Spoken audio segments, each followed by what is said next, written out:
next bout of the evening. This a super welterweight contest, and this one's scheduled for 4 3-minute rounds of boxing. Timekeeper ringside is Phil Morris, and upon the sound of the bell, the third man in the ring is our referee in charge of this bout, introducing Jamie Kirkpatrick from Preston. Should the bout go the distance, it will be scored by our judge at ringside, Mark Lyson. Boxing out of the blue corner on my right, his official weight for the contest, 10 stone 4 pounds. This is fight number 4 of his professional career, and this evening he's wearing the white shorts trimmed with blue. Boxing out of Braintree, Essex, Manchester, please welcome Dylan Draper. And across the ring stands his undefeated opponent this evening, boxing out of the red corner. His weight for the contest, 10 stone, 10 pounds, 1 ounce. 1 visit to the ring as a professional boxer, 1 victory, finishing inside the scheduled distance. He's wearing the black shorts trimmed with yellow and boxes out of Ashton-under-Lyne, Manchester.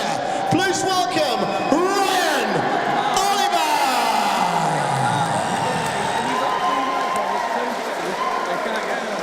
Referee Jamie Kirkpatrick with his final instructions now. This a super welterweight contest. This one's scheduled for 4 3-minute rounds of boxing.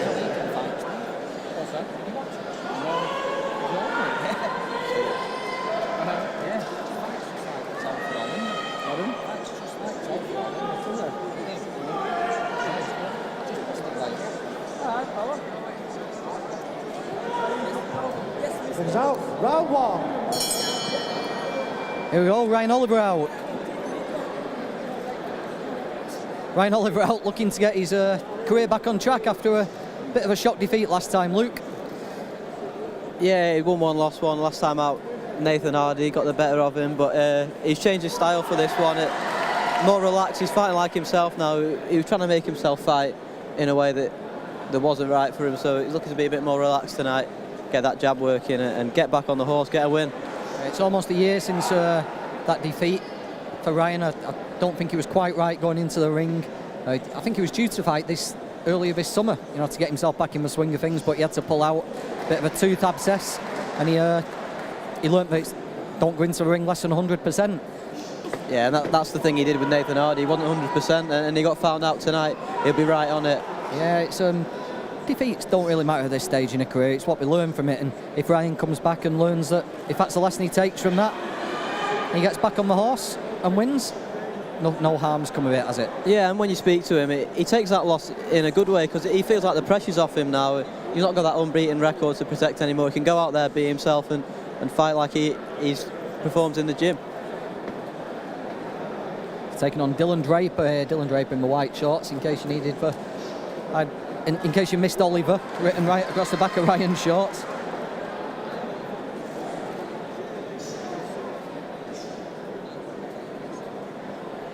A few other messages on the Facebook feed. Billy Warren asking what time Colin McGowan's fighting. As we said earlier, I think it's going to be about 9 o'clock. Keith Evans is watching. I hope you're okay, Keith. Terrible what happened to Keith and Luke last weekend. Luke, one of the VIP fights on a lot of VIP shows. Some terrible injuries there from that incident. We hope Luke can recover. We hope Keith's hands are okay as well. Awful stuff. Anyway, back to Ryan Oliver's fight here. Looks nice and confident, doesn't he? Yeah, you can tell he's more relaxed in there. He's picking his punches nicely. He's not rushing any work. And when you speak to Ryan, he considers himself a slow starter, but I think he started well in this first round.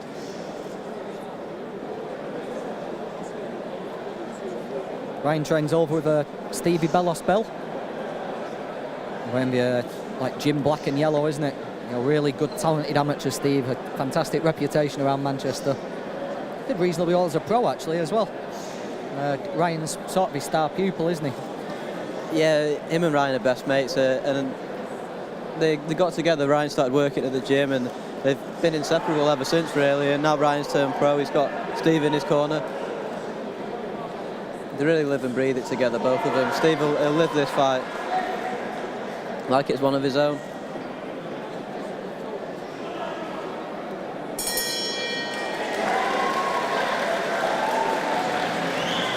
First round in the bank there for Ryan Oliver. Back as if he never got beat, really. Back in the swing of things. Second fight of the night here at Victoria Warehouse on the Three Amigo shows in association with Trident Sports. 3 good 8-rounders coming up later. Each one of them could well steal the fight of the night on us. Which are you looking forward to most, Luke? Ben Sheedy in title action. I think Ben Sheedy's a top prospect, a really talented fighter. Him with a tough Alistair Warren, that should be a good one. The unbeaten one, that's the standout fight of the night, isn't it? Ashley Payton, Bilal Rahman. 8 rounds. It'd be interesting to see how their styles gel. Billy the Kid, a big rangy fighter. I think Payton will have to bring the fight to him and try and get that one in close, but both talented kids, and it'd be good to see the winner. And wait till you see who the winner's going to fight as well. Exciting fight in the pipeline as well. Seconds out. Round 2. Out for round 2 here. Tommy Schofield asking what time Charlie Schofield on. He's on the next fight, Tommy, so don't switch your stream off. He's much awaited rematch with Curtis Gagano's coming up next. Straight after Ryan Oliver and Dylan Draper in the second round of 4. Just trying to step across Ryan, isn't he? Cut that ring off, stop Dylan moving so much. Yeah, and Draper's not really landed anything of note yet, but he's moving around quite a lot. That's a lovely straight right hand from Ryan Oliver, landed over the top. Yeah, just made Draper blink that, didn't he? Draper comes back with his own right hand there. Draper comes from a white collar background. He had a few white collar fights before turning pro, and he's had 3 fights, lost all 3. He lost to Lewis Van Poch recently, so he'll be wanting to get a win under his belt as well.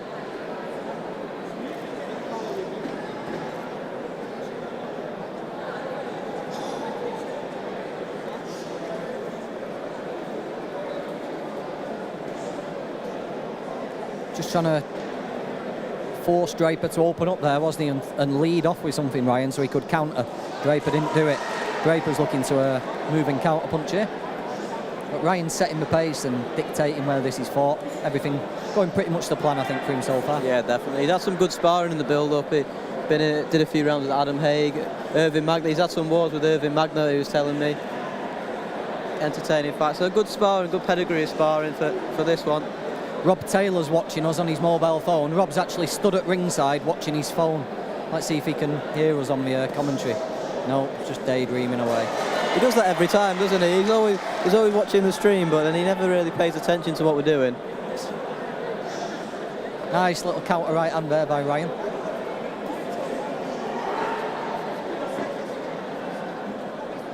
Just following a little bit there, just cut that ring off, keep the pressure on Draper. You know, he's found a couple of right hands, hasn't he? If he can just keep it on Draper, it could be a few more chances to get this over and done with. Might just present themselves, I think. Yeah, that was a lovely right hand.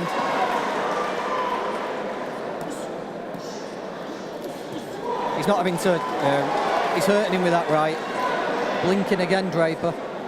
He's not having to rely on anything else other than the straight shots, is he, Ryan?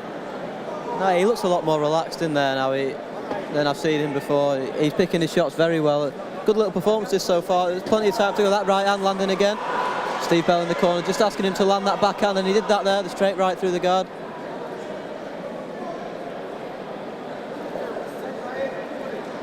Luke Fleming, no, it's the second fight this.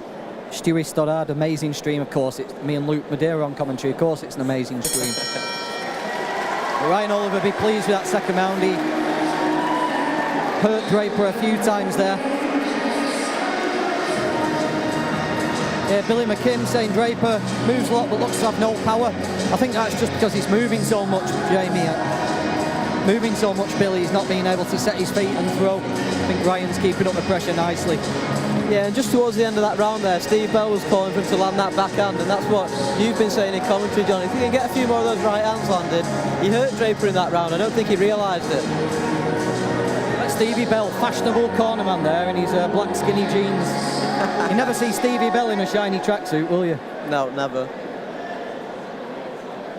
Don't sell shiny tracksuits in that part of Manchester. No, if you ever get a chance to go to the gym, have a look at the belt that Steve's got up, because he says he won a title at super heavyweight on one of the belts he's got. Seconds out. Round 3.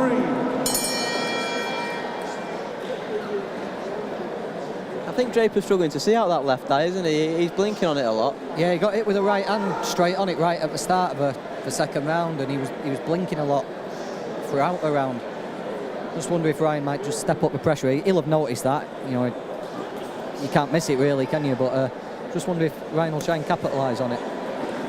That backhand's landing nicely now after the jab. He's putting a little combination in. Some VIP fighters have tuned in to watch. Omar Douza is watching. Alberto Kumi might well be turning over later. Done some sparring with Eli Murphy, who was very impressive this morning. Alberto's watching. Heavy hitters, Jim. Talking of heavy hits, that's a nice right hand from Ryan Oliver there. That's his money punch tonight, isn't it? Yeah, and he's not rushing in, which is good. He's picking his shots well, and every time that right hand lands, a little bit wobbly on his feet, Draper. Not really put any long combinations in yet, and I think that might stop the fight, to be honest. It's hurting him. There we go again, that right hand landing. Oh, it's another big right hand.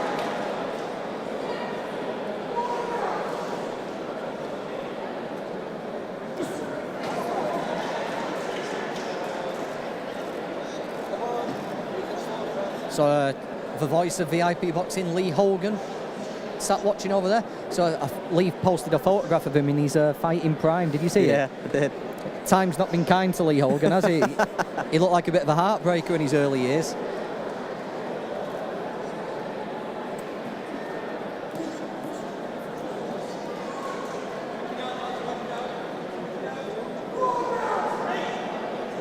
Ryan's been going through a different strength and conditioning program, hasn't he, Luke? Yeah, he's been in the gym with a few of the VIP fighters, working on his strength, putting a bit more pop behind those shots. And I think you can see that he is putting a bit more behind these shots. In his first two fights, he never really had his opponent in any trouble, and that's why Nathan Hardy managed to get the win, because he could just march forward. But now Ryan's punching with some real venom, and he's keeping his opponent off him tonight.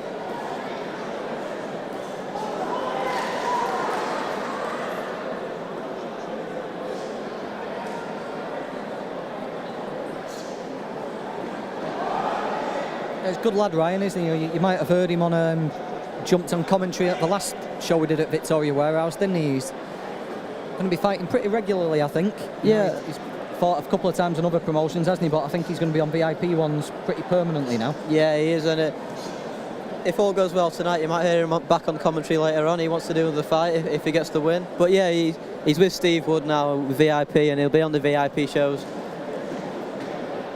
going forward. He'll want to stay busy, get the win tonight, stay busy.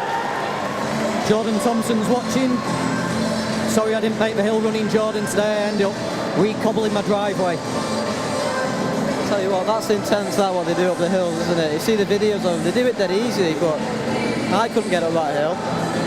You want to come on Saturday, Luke? VIP day out, it's good fun. I might get up it once, but that'll be about it. I'll get back in my car and go home. Macaulay McGowan, strength and conditioning coach, Matthew Nuttall's here tonight, and he wants me to go in the gym with them and write an article on it. He didn't believe me when he said I'll struggle to do much on the pads or the strength and conditioning. Do it, to get Lee Hogan to go and film it. It'd be a laugh anyway. Yeah, it'd be good. Corners, 10 seconds. You could go around the gyms, come in the finest on a Friday afternoon and do the Terry Flanagan core circuit and stuff. Good. Tweet in if you want to see Luke Madeira go around the gyms.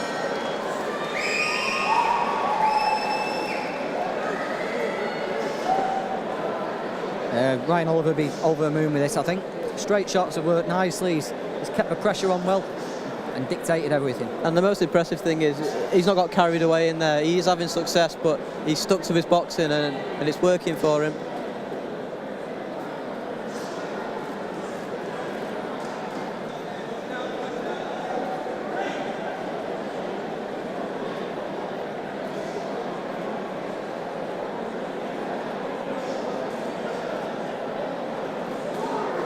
I wonder if part of the reason he's not stepped to, because the end's been there for everyone to see, hasn't it? That right hand. I wonder if they just want him to get some rounds under his belt. It's a year since he fought. Well, just coming up to a year. Maybe the rounds are more important than just stop blowing away an opponent. It's the first opportunity you get, I suppose, at some stages in a career. Yeah, definitely. He want those 4 rounds. He want to win all 4 rounds as well. Get back winning, get that winning feel, and going back to your corner with another round under the belt. And then stay busy after this one if he does get the win tonight, which is looking very likely. Just threw an uppercut in there. We haven't seen too many of them. They're just trying little things now.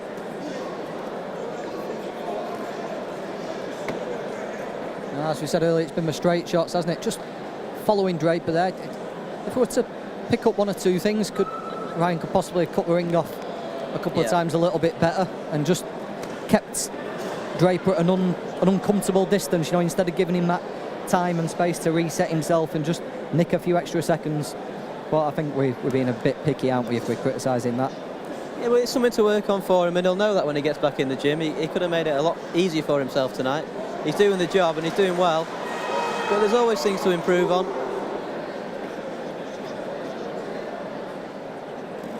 Final minute. Don't forget, if you're watching the Facebook feed, keep your comments coming. Tweet in #VIP Boxing Live. Let us know what you think of everything that's going on. Doing well tonight. Lots of comments coming in on Facebook. Lots of viewers as well watching. Andy Kremmer's going to do the next fight, or in a couple of fights, I'm not sure yet, we'll decide, but he's here in his white pants again. Good job Lee Carter's not here, because he'd be ripping him to pieces again. They're terrible, aren't they? Andy Creme de la Creme has turned up in a pair of white leggings and red deck shoes and a tweed jacket and 2 earrings. It just got worse and worse, that, didn't it, as I described it.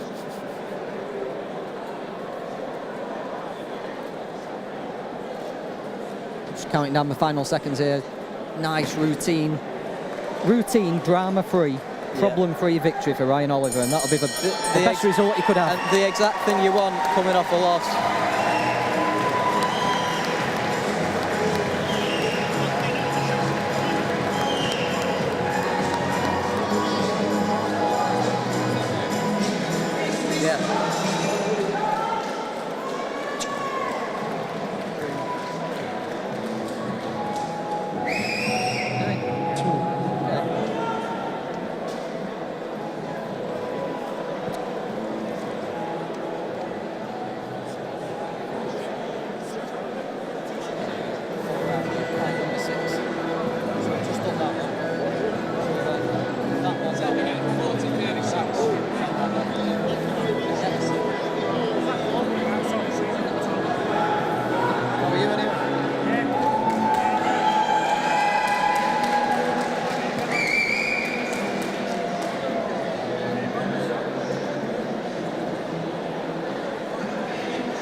Ladies and gentlemen, a nice show of appreciation as both boxers are brought to the centre of the ring for the decision.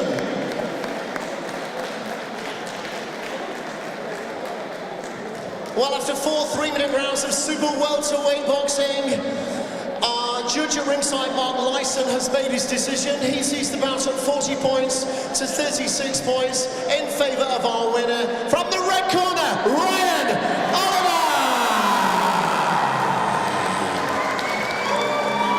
Yep, 40-36, Ryan Oliver. Nice, comfortable, and back in the winner's column. Nice show of appreciation as he leaves the ring as well for our runner-up there, ladies and gentlemen, Draper.